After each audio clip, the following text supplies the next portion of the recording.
The longer you allow a state sponsor of terrorism to consolidate, the more expensive the eventual reckoning becomes. The people who were calling for restraint in 2003 and 2012 and 2019, they were not preventing a war. They were deferring it and compounding its eventual cost.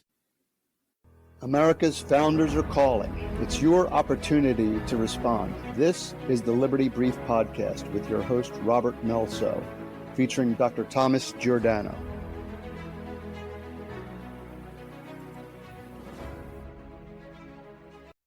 The Liberty Brief, Episode 38, Iran, Countering Media Narratives. Welcome back to the Liberty Brief. I'm Rob Melso, and this is Episode 38. Now, tonight is one of those nights where you might find the story a bit extraordinary, and you might also need to remind yourself you're not watching a Cold War thriller on cable. I was talking to Dr. Tom a few minutes ago before we started, and here's what we know. As the coordinated strikes against the Iranians began, within hours, a Farsi language number station went live on shortwave frequencies. Now, I didn't know this, and for those of you who also didn't know, during the Cold War, they used number stations. Number stations are shortwave radio broadcasts that transmit strings of random numbers. They've been used to send uncrackable one-time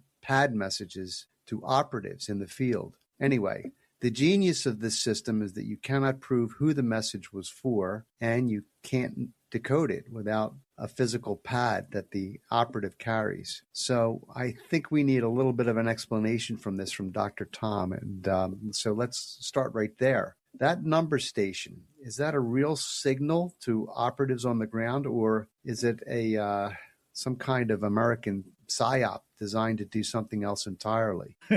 Well, I love that question, because the honest answer is I have no idea. It might be both. And that ambiguity is the entire point. Whether it's a genuine operational signal to sleeper assets inside the regime's security apparatus, or a psychological operation designed to make every IRGC commander look sideways at his own officers, the effect is the same. Paranoia, paralysis, distrust. When a regime is already under kinetic pressure from the outside, the last thing it can afford is to start suspecting the enemy is inside the building. Okay? And here's the piece that really tells us something important. 5 days after the signal went active, a state actor attempted to jam it.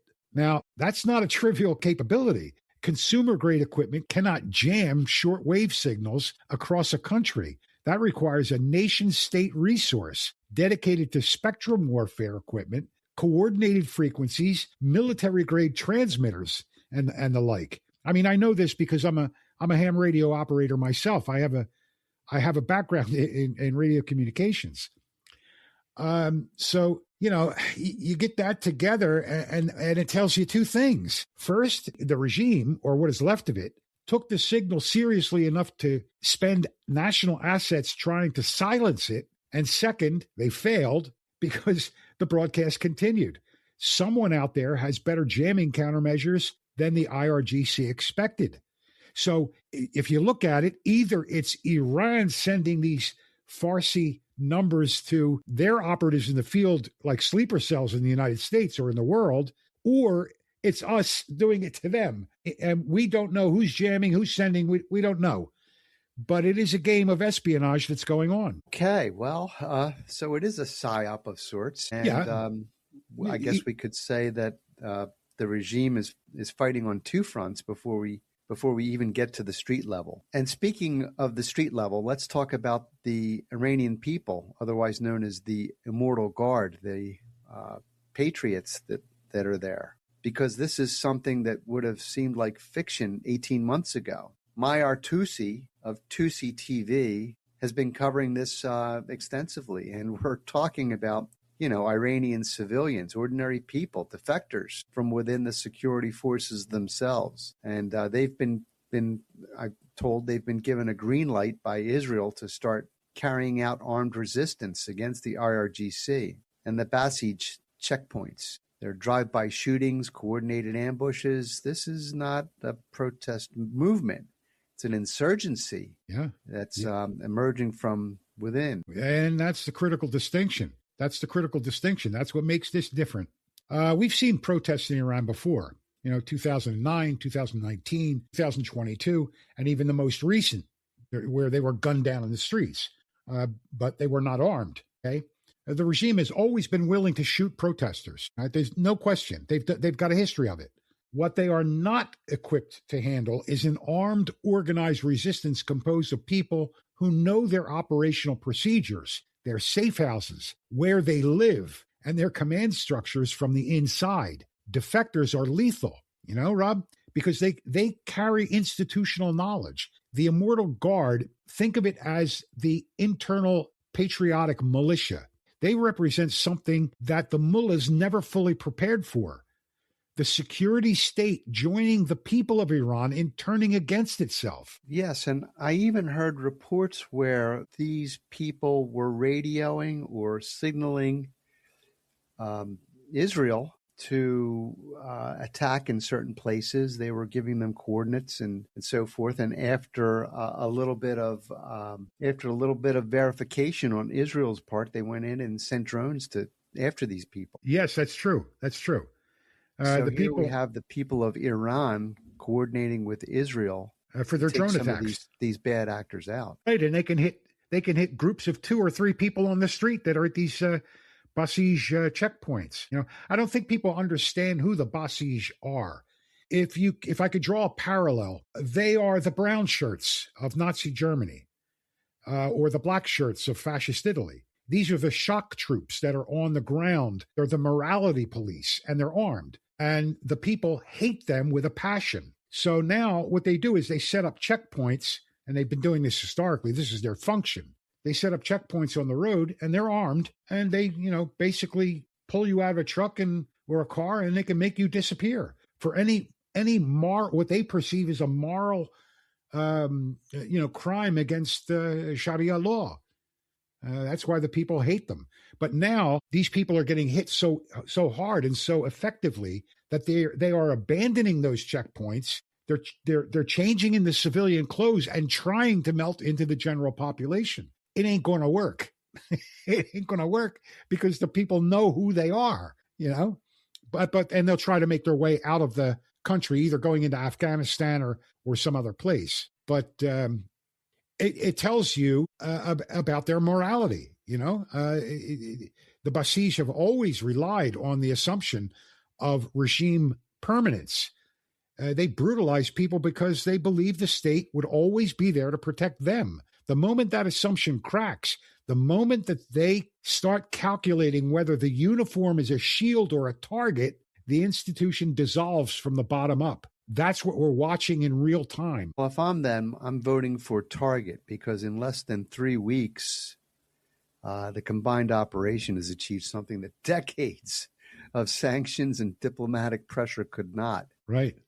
I mean, it just goes to the idea that you can't fight these folks with a civil, with civil penalties. It's a war, and it's something that we should have recognized long ago. But we'll get into the full tactical pressure as we go. Sure.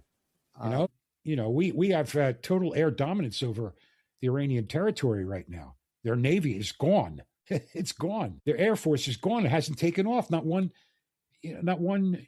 jet. And on top of it, the director, or the general in charge of their Air Force was killed not 2 days ago in a strike.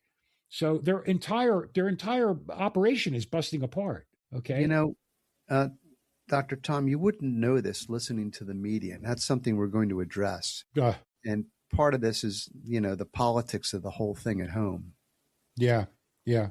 So if you've been on social media in the last 72 hours, and I know some of our listeners have been, you've seen the posters, you've seen the memes, the op-eds, the sayings, America is just a puppet of Israel. We've been dragged into another Middle East war by the foreign lobby. I want to give that argument a fair hearing because I think the people making it, many of them perhaps they might think they're making it in good faith. They're worried about American lives and American treasure. And rightfully, I mean, we've made our mistakes. So let's take it seriously and try to answer it seriously. Rob, I can appreciate that framing if it's sincere. I can appreciate it.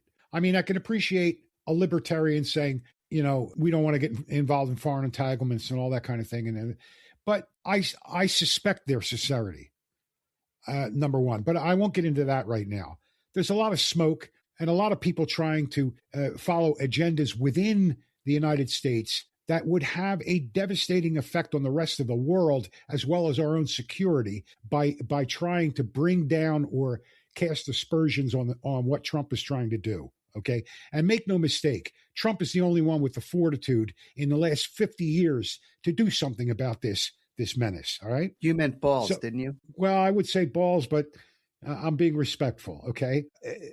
You might even say that the concern is legitimate, even if their analysis is flawed. Okay. Let's start with the structural absurdity of the claim that, that the United States is somehow a puppet of Israel. Okay. The United States is a nation of 340 million people, the largest economy in human history, the only military power capable of projecting force on every ocean simultaneously. Okay? Think about that. Israel is a country of 11 million people, roughly the size of New Jersey. The idea that a smaller nation controls the larger through some mysterious pull on Washington's foreign policy simply does not hold up to the most basic scrutiny. What Israel is, and this is the accurate framing, it's an exceptionally capable ally, not a master, an ally. And I want to distinguish that from some of the formal treaty allies because the contrast is instructive. It really teaches you something. We have NATO partners with substantial economies who cannot or will not meet the basic 2% of GDP defense spending commitment within NATO. Countries that have let their military readiness atrophy for decades because they assumed American power would always cover the gap. They sign the treaties, they show up to summits, and when it comes time to doing the hard thing, they equivocate. Okay. As Israel fights. Whereas Israel fights, and not just in its own backyard. By engaging the Iranian missile infrastructure, Israeli forces are destroying the capability that the regime has been building for decades, Rob, specifically to threaten southern Europe. The Shahab and Sejil ballistic missiles never were just about Israel. Tehran has long understood that its strategic depth against Western pressure was the implicit threat of regional chaos and missile strikes on European cities. And if they say, well, they weren't going to hit Europe, they hit Turkey and Crete.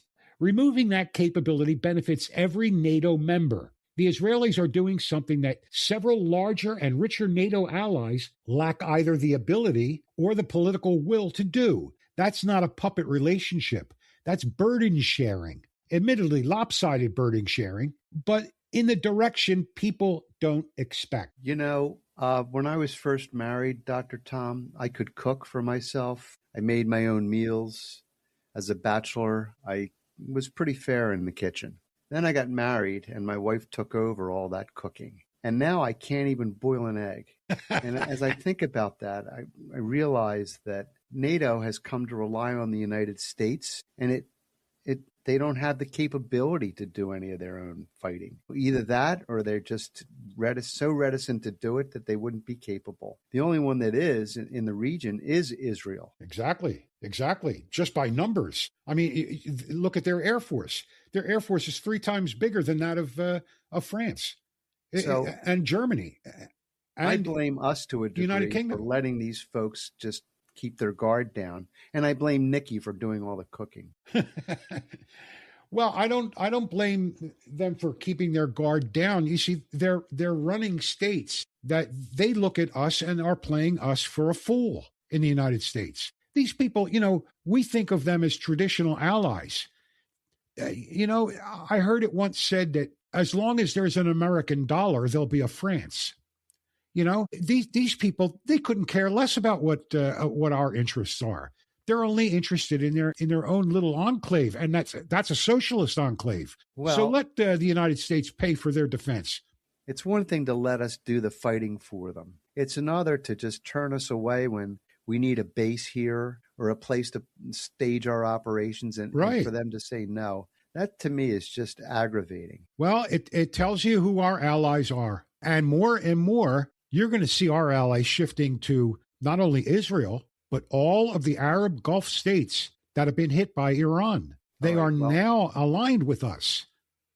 And they are more responsive to what's going on there than our supposed European allies, especially Great Britain. What a disappointment they are. Not they. I'm talking about their leadership. Spain can go scratch their ass. Who the hell needs Spain? But, the counterterrorism dimension of this thing is really not even getting any attention. And they look about, this and that. Yes, we got to dive into that. So there is this counterterrorism dimension that you just mentioned. Yeah, absolutely. And it doesn't get enough attention. No, absolutely. The Iranian regime, through Hezbollah, through the IRGC QF, through a network of proxies stretching from Buenos Aires to Bangkok, have been the world's single largest state sponsor of terror for 47 years. American citizens have been killed by Iranian-funded and Iranian-directed operations on many continents, neutralizing that funding infrastructure, those command relationships, and those weapon pipelines. That is a direct and immediate American national security interest. It doesn't require any special relationship with Israel to justify. It stands entirely on its own strategic merits. They're killing us. What do you have to have in order to say this is a threat? It's an immediate threat. It's a long-term threat. It's a short-term threat. The working word there is threat, not the descriptor. So the argument isn't trust Israel. It's this serves us too. Exactly. And if it serves Israel and the rest of the Middle East, great. It's a win-win situation for everyone involved. So, frankly, any serious analysis has to grapple with that, okay? The people calling this a puppet arrangement should ask themselves, if Israel didn't exist, would the Iranian threat to American lives disappear? I mean, think about it. The answer is obviously no. The regime's ideology explicitly targets the United States as the great Satan. Israel is the little Satan. Oh, and by the way, Israel became the little Satan after Great Britain. Okay, initially it was the United States was the great Satan, and Great Britain was the little Satan. But Great Britain sort of weaseled their way out, and Israel became the little Satan. We're both on their list regardless. Right. And, people think that we're talking about a regime that is rational. It isn't rational. It's very, very theocratic, and it's deadly at its core. Yeah. It's not what you would consider a rational actor. It is based. Well, we went over this in a previous episode talking about Iran and talking about, we predicted what's happening today. We predicted it 3-4 months ago. And I said it was a short time coming. It's going to come. And for those reasons, it's a theocratic regime that is basically a death cult. There's no other way to describe it. The Reverend Jim Jones would be proud of these folks, but we've got to move on. Let's talk about the political criticism from perhaps a different angle. All right. Because it's not just coming from the left. There are voices on the right, libertarians. There are non-interventionists, some people who are genuine Trump supporters who are saying, wait a minute, this contradicts the America First doctrine. Now, he ran on stopping foreign entanglements. What happened? And I think that's worth addressing. So, sure. And because the historical content here is absolutely essential. They have a point. Sure, they have a point, but it's misdirected. First of all, this is not a new war. Full stop. I cannot stress that enough. What we are witnessing is the terminal phase of a conflict that the Iranian regime initiated in 1979. And when I say initiated, I meant an act of war. They seized the American embassy in Tehran, the taking of 52 American diplomats hostage for 444 days. That is not a diplomatic incident. That is a declaration of hostility under any serious reading of international law. The regime made an enemy of the United States in 1979 and has never backed down from that posture. This is not a new war. And people forget, or they never knew, the body count that followed. Absolutely. Absolutely. You know, I get so frustrated. They forget. And it matters enormously for this conversation. In 1983, Iranian-backed Hezbollah operatives detonated a truck bomb at the U.S. Marine barracks in Beirut, in Lebanon. 241 American servicemen were killed in a single morning. That was the largest single-day loss of U.S. military life since Iwo Jima, right? The Reagan administration did not respond with force. I was a young guy when Reagan was in. I looked at this and I said, when there was no response, no adequate response, that was giving a signal to Tehran that mass casualty attacks against American had no consequences. And that lesson, Tom, was applied again and again. Yes, it was, repeatedly. In the 1990s, Hezbollah, with IRGC support, carried out the Khobar Towers bombing in Saudi Arabia. You remember that, killing 19 American airmen. In Iraq, through the mid-2000s, Iranian-manufactured explosive-formed penetrators, the EFPs, were responsible for a significant portion of American casualties. These devices were specifically engineered to defeat American vehicle armor, and they were manufactured in Iran and smuggled across the border in an industrial supply operation. They were coming. It was like a conveyor belt. Hundreds of American soldiers and Marines died from weapons that were conceived, designed, and produced in Tehran. Okay? So what would you say to people who are the critics who say Trump is starting a new war? They have the causation backwards, which is pretty convenient for them, Like I said, the war started in 1979. Anybody who has any familiarity with history knows that is a fact. The United States has been on the receiving end of it for 47 years. With various administrations choosing, let's say, various levels of response, mostly restrained and mostly ineffective. They were also directly involved against us in Iraq and the Russians and then us in Afghanistan. What's different now is not the initiation of hostilities. It's the decision finally to pursue a decisive conclusion rather than another round of managed tension. Trump isn't starting a war. He's attempting to finish one. Well, that's a genuinely important reframe. I think the question isn't why are we getting involved? The question really is, it's why did it take so long? Exactly. And from a strategic perspective, the delay has had costs. Every year the regime survived, it expanded its proxy network, advanced its nuclear program, and increased its capability to threaten its neighbors and American interests. The longer you allow a state sponsor of terrorism to consolidate, the more expensive the eventual reckoning becomes. The people who were calling for restraint in 2003 and 2012 and 2019, they were not preventing a war. They were deferring it and compounding its eventual cost. I was talking to somebody who said, if Trump hadn't canceled our treaty with Iran, things would be better. And I had to say to him, wait a minute. You've got this backwards. They've been wanting this nuclear capability for forever. Yeah. And how would it have been better if they had a nuclear bomb? Yeah, it's a delay tactic. That's but all they don't seem to get that. They keep listening to whoever they're listening to. I don't know who it is, but maybe it's the media.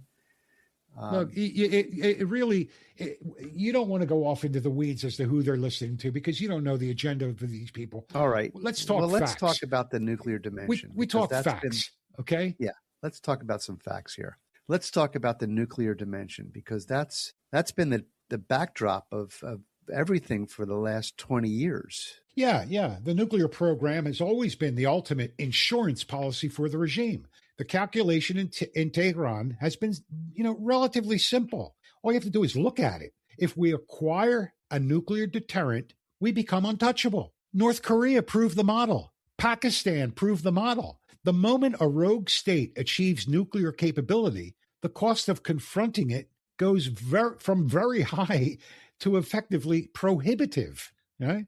The last 2 decades have been, in large part, a race between the regime's program and the international community's willingness to stop it. Sanctions, sabotage, targeted killings of nuclear scientists. All it did was bring time, but none of it resolved the underlying problem. Which is why we could say the regime exists at all. Exactly. You cannot permanently prevent a determined state from acquiring nuclear weapons, through technical disruption alone. You can slow the program. You cannot end it without addressing the political entity driving it. That's the logic that ultimately leads us here. So I think the calculus was we could have nuclear Iran, or we could have war to prevent it. It was a two-sided coin. There was no middle ground here. There was no negotiation. Well, but they have provoked us enough in the past that any one of those actions would have been a declaration of war. Right. But they just didn't, because they were running a bluff, and people that were close to our administrations and close to the globalist push and all this other crap, they were running the bluff too. Oh, you can't get involved. They have missiles. Yeah, well, what are you going to do? You're going to sit there and let them get the capacity to develop a nuclear weapon and then develop the vehicle of transport that's intercontinental to hit our cities on the East Coast, let alone what's going to happen in Europe. These people think that they were absolved because they sat there and bent over backwards for them.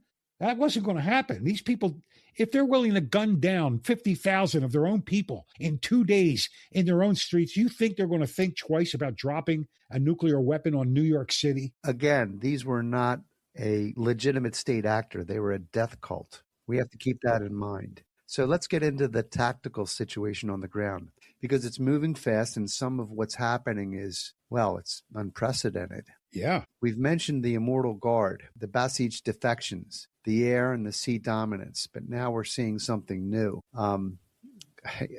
You've called this the final hour phenomenon. Right. The regime isn't just collapsing. Elements of it are lashing out in what looks like uncoordinated, perhaps random directions. Now, Tom, maybe you could walk us through what's happening with the Gulf state attacks. I don't understand this. Well, this is the most dangerous phase of any collapsing authoritarian regime. We've seen it in the past, Rob. And it's dangerous precisely because of its irrationality. When a hierarchical command structure loses its top leadership, and we have confirmed reports that figures like Ali Larijani, who had become the de facto most powerful man in the regime after, with Mujtaba Khamenei's absence, whether he's dead or in a coma, and intelligence minister Ismail Khatib have been eliminated. They're gone. They're dead. All right. What you're left with are mid-level commanders with weapons, grievances, and no coherent orders. Okay. Well, in other words, there's no coordinated. Cornered, they're enraged, and they just lash out in whatever direction they can. Literally, exactly. And we've seen missile and drone strikes from leaderless IRGC elements targeting Saudi Arabia, the United Arab Emirates, Qatar. Now, think about the strategic insanity of that for a moment. Saudi Arabia, Qatar, and the United Arab Emirates have maintained a complicated but functional relationship with Iran for decades, based on mutual economic interests and, the shared reality they have to live together in the same neighborhood. Qatar, in particular, has hosted both American military infrastructure and maintained diplomatic relationships with Tehran simultaneously. That balance was a deliberate, careful equilibrium. And so rogue IRGC missiles, they just destroyed that equilibrium. Completely destroyed it. The strike on Ras Laffan natural gas complex in Qatar is it's particularly significant. Ras Laffan is one of the most critical pieces of energy infrastructure on the planet. It processes a substantial portion of the global liquid natural gas supply. Striking it was either a deliberate attempt at economic warfare against the Gulf states, or, and I think it's more likely given the circumstances, a target selected by a mid-level commander who thought it would demonstrate capability without understanding the geopolitical consequences. The response from Qatar was immediate. Qatar expelled all our IRGC diplomatic personnel. Full stop. That's an act of war. A country that has spent years threading the needle between American military partnership and Iranian economic relationship just drew a hard line. The friendship is over. There's the door. Get the frig out, right? And that phase is being used literally in diplomatic communications we're seeing reported. This is not a minor diplomatic hiccup. Qatar hosts Al Udeid Air Base, one of the most significant American military installations in the region. Tehran just pushed Qatar firmly into the American camp in a way that no amount of diplomacy could have ever achieved. They handed them to us. You know, there's a human dimension to the collapse that I think is striking. You mentioned a transcript, a senior IRGC commander reaching out to a Mossad contact. What about that? This is really, really extraordinary, Rob. We have reported transcripts of a senior commander, someone with real operational authority within the IRGC, essentially pleading with an Israeli intelligence contact. The language as reported is stark. I mean, I'm a dead man already. Please come and help us. Think about what that means. This is a man who spent his entire career in an organization whose founding purpose was to destroy Israel in an ideological system that requires denial of Israeli legitimacy. And in that moment of crisis, he's reaching out to Israeli intelligence for protection. Yeah, well, that's because he knows the calculus has changed completely. Changed completely. At the beginning of this podcast. Changed completely. It's completely inverted. The regime is a hollowed out shell. Even the Iranian regular police, distinct from the IRGC, like a more conventional law enforcement structure, are reportedly defecting in significant numbers. When you lose the ordinary police, you lose the basic apparatus of state control. That's the threshold beyond which recovery is essentially absolutely impossible. All right, we have to move this along a bit. Let's talk about the leadership decapitation strategy. We've made mistakes in the past with Iraq, where we left them basically rudderless when we had that war. And it's clearly going to be central to how this operation has unfolded so differently in previous engagements. Right. We ended up stopping all of the people that had institutional knowledge in Iraq from taking over, and that was a big mistake. Yeah, that's true. But the classic problem with targeting authoritarian regimes militarily is that the population usually absorbs the punishment while the leadership shelters. So that's been reversed. The Israelis and the Americans in the initial strikes went directly after these people, all right? Forewarning the Iranian people to stay off the streets, don't go anywhere near the structures of the IRGC or the government or the military bases or anything like that. Stay away. We'll give you a signal when it's time for you to come out, okay? So every airstrike that hits civilian infrastructure strengthens the regime's narrative of foreign aggression and undermines the internal opposition. So the counter strategy, which is what we're seeing executed here, is precision targeting of the command and control layer while minimizing civilian impact. You're not punishing the Iranian people. You're removing the specific human nodes that constitute the regime's functional existence. Yeah, kill the head, not the body. Exactly. More precisely, remove the head.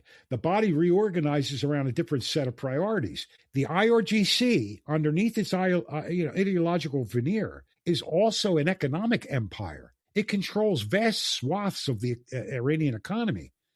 Construction, telecommunications, import-export. Those economics don't evaporate when the supreme leader's office goes dark. What happens is that the people running those interests start calculating whether their survival is better served by continued resistance or by negotiation with whatever comes next. Okay? Yeah, and that brings us to the question that makes everybody itchy, especially me. What comes next? Yeah. The fear, and it's a legitimate fear stated by serious people with serious credentials, is that we're looking at an Iraqi-style catastrophe. An Iraqi-style catastrophe that removes the regime, creating a power vacuum that fills with chaos and perhaps even sectarian violence, and a failed state that becomes maybe a permanent humanitarian disaster and even a terrorism incubator.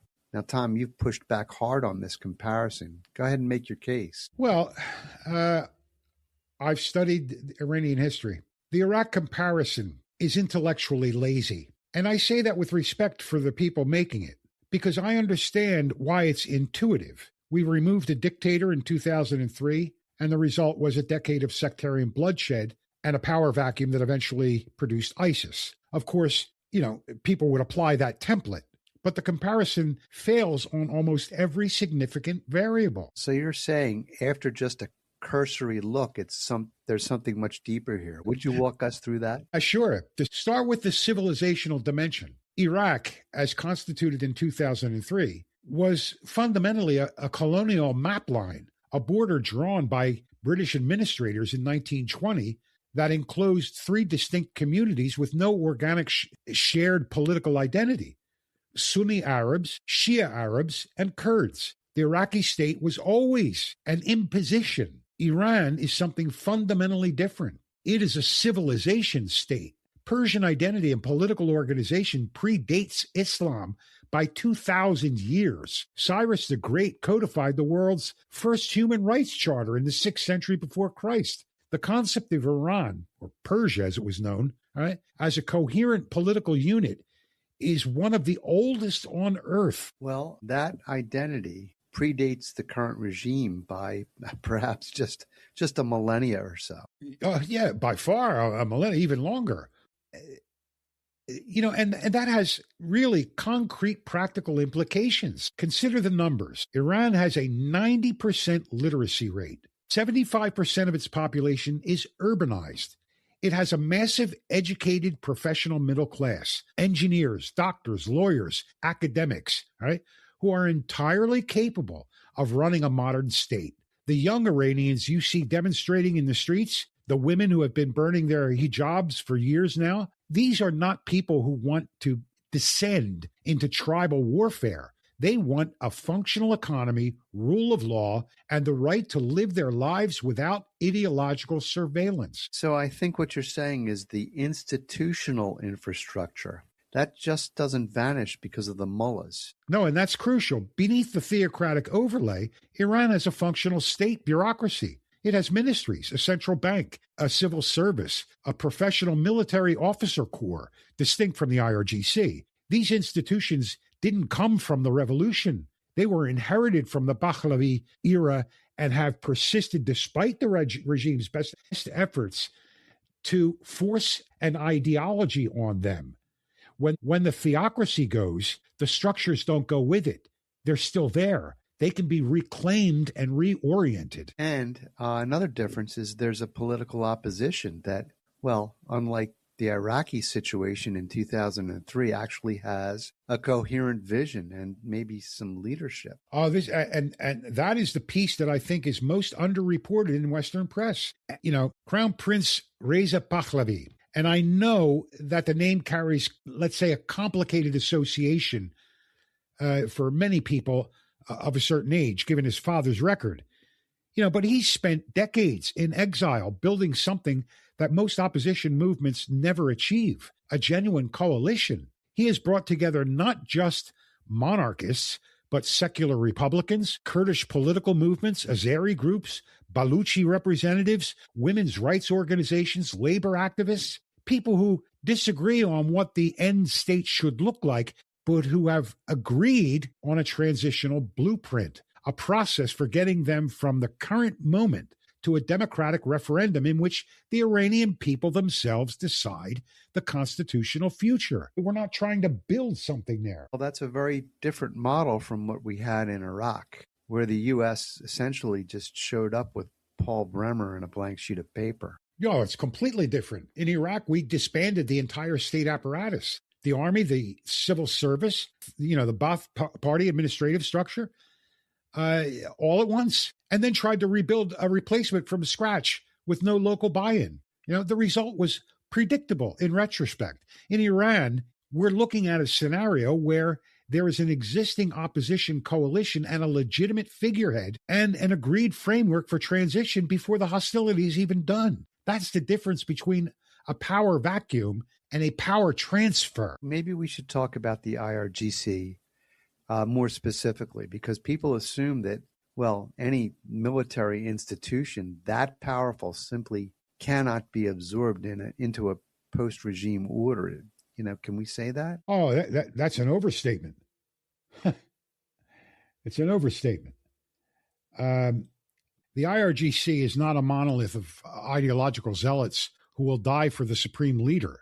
It is, as I said earlier, also an economic empire. Estimates suggest that the IRGC controls somewhere between 20 and 40% of the formal Iranian economy and an even larger share of the informal economy. Right? There's always a black market when you have authoritarian regimes, right? These are people with significant material interests in Iran's future. The calculus for a general who controls a construction conglomerate, and port logistics operation is not, how do I martyr myself for the Islamic Revolution?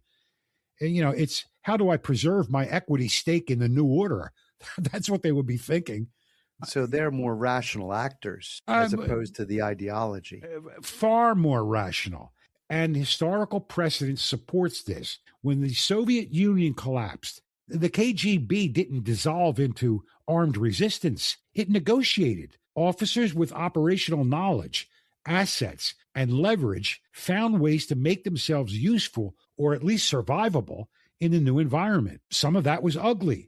It produced the oligarch class in Russia, but it did not produce a civil war. The IRGC has much stronger economic incentive to negotiate than to fight a losing rearguard action against a population, that's turned against it. How do we know that when the Soviet Union collapsed, it didn't exactly turn into a great state actor? It became still authoritarian and brutal, for lack of a better word. What's going to keep Iran from devolving into that situation? The people themselves. If you really want to think about it, they're more educated. They're a little bit more urban. They have their own culture, right? But on top of that, Rob, you have an invading group. The Islamic Revolution represents 5 million people in a population of 93 million people. All right, that structure was imposed on the Iranians. So basically there is a big difference between a collapse of the Soviet Union and booting out an invading Islamic Revolutionary Guard. Regionally, who are the winners and who are the losers if this actually goes as you're projecting? Well, regionally, to start with, the obvious winners, the Iranian people. Reintegration with the global economy and access to international markets and the end of sanctions-driven poverty. Iran has enormous natural resources. It's got a highly educated population and a geographic position that makes it a natural trade corridor between Europe and Central Asia. Under a functioning government, Iran can easily become a prosperous country. It has all of the components, okay? Israel removes what has genuinely been an existential threat to them, not metaphorical, but literal. The regime has spent 47 years and hundreds of billions of dollars on the single project of developing the capability to destroy Israel. That ends. The Gulf states, they gain something that they have wanted since 1979, regional stability that does not require constant management of the Iranian threat. Okay. Saudi Arabia can redirect its resources from defense hedging to economic development. The Abraham Accords framework can expand. Regional economic integration becomes politically possible in a way that it has never been for the last half century. And what about who are the losers? I think I know the answer to this question. Well, the losers apparently, on the outset, the losers are obviously Russia and China. They lose something significant. Iran has been an invaluable partner for both in different ways. Not an ally, a partner. I make the distinction because when the supreme leadership in Iran called for the assistance of both Russia and China, they declined. They weren't going to get involved in this to save their lives. For Russia, it's been a source of drones. All right. We all saw the Shahed drone program that sustained the Ukraine war, and a sanctions evading commercial partner when Western isolation was tightening around Russia.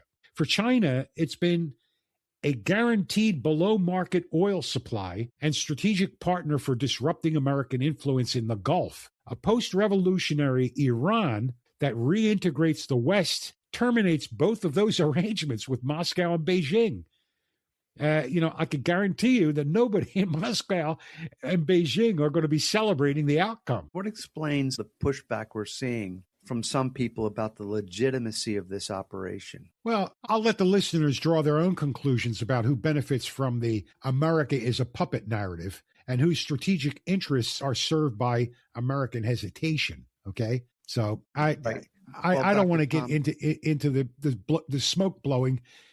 That to me is just a waste of time. Look at the facts on the ground. That's what I'm saying to do. All right, we're running out of time, Dr. Tom, but I want to give you the space to put this in perhaps the largest possible frame. Now, we've talked about the military operation, and we've talked about the intelligence dimension, the political narrative and the historical content and the transition blueprint. What's the honest assessment? I'm guessing we're looking at something that can actually end well. It's plausible.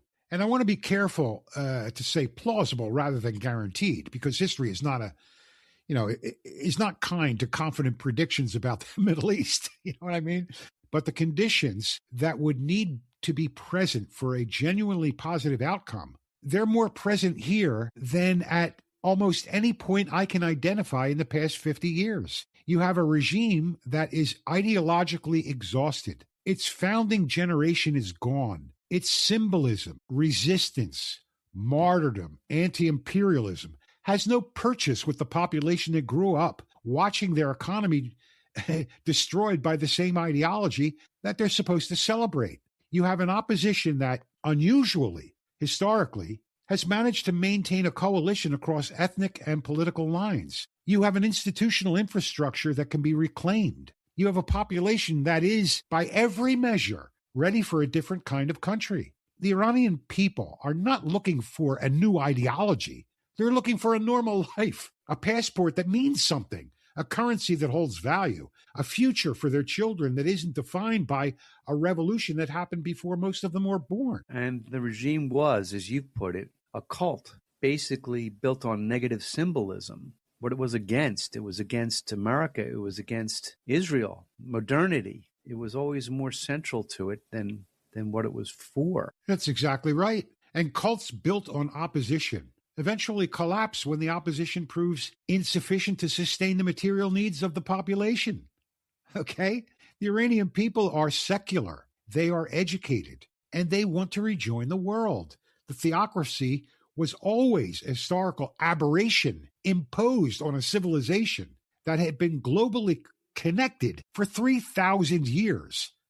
If the operation on the ground reaches its conclusion, if the international community supports rather than undermines the transition, this can be a genuinely transformative movement, not just for Iran, but for the entire architecture of regional security that has been defined by the Iranian threat for 2 generations. Well, I think we might be closing a chapter, maybe the most consequential chapter since the Cold War ended. If it goes as projected, yes. The fall of the Soviet Union reshaped the global order. The collapse of the Iranian theocracy, if it leads to a stable, integrated, democratic Iran, reshapes the Middle East in ways that are almost impossible to fully model right now. Supply chains, energy markets, regional alliances, counterterrorism operations, nuclear non-proliferation, it all changes. This is not a regional story. It's a global one. You know, Dr. Tom, as always, your insight's been indispensable. Thank you.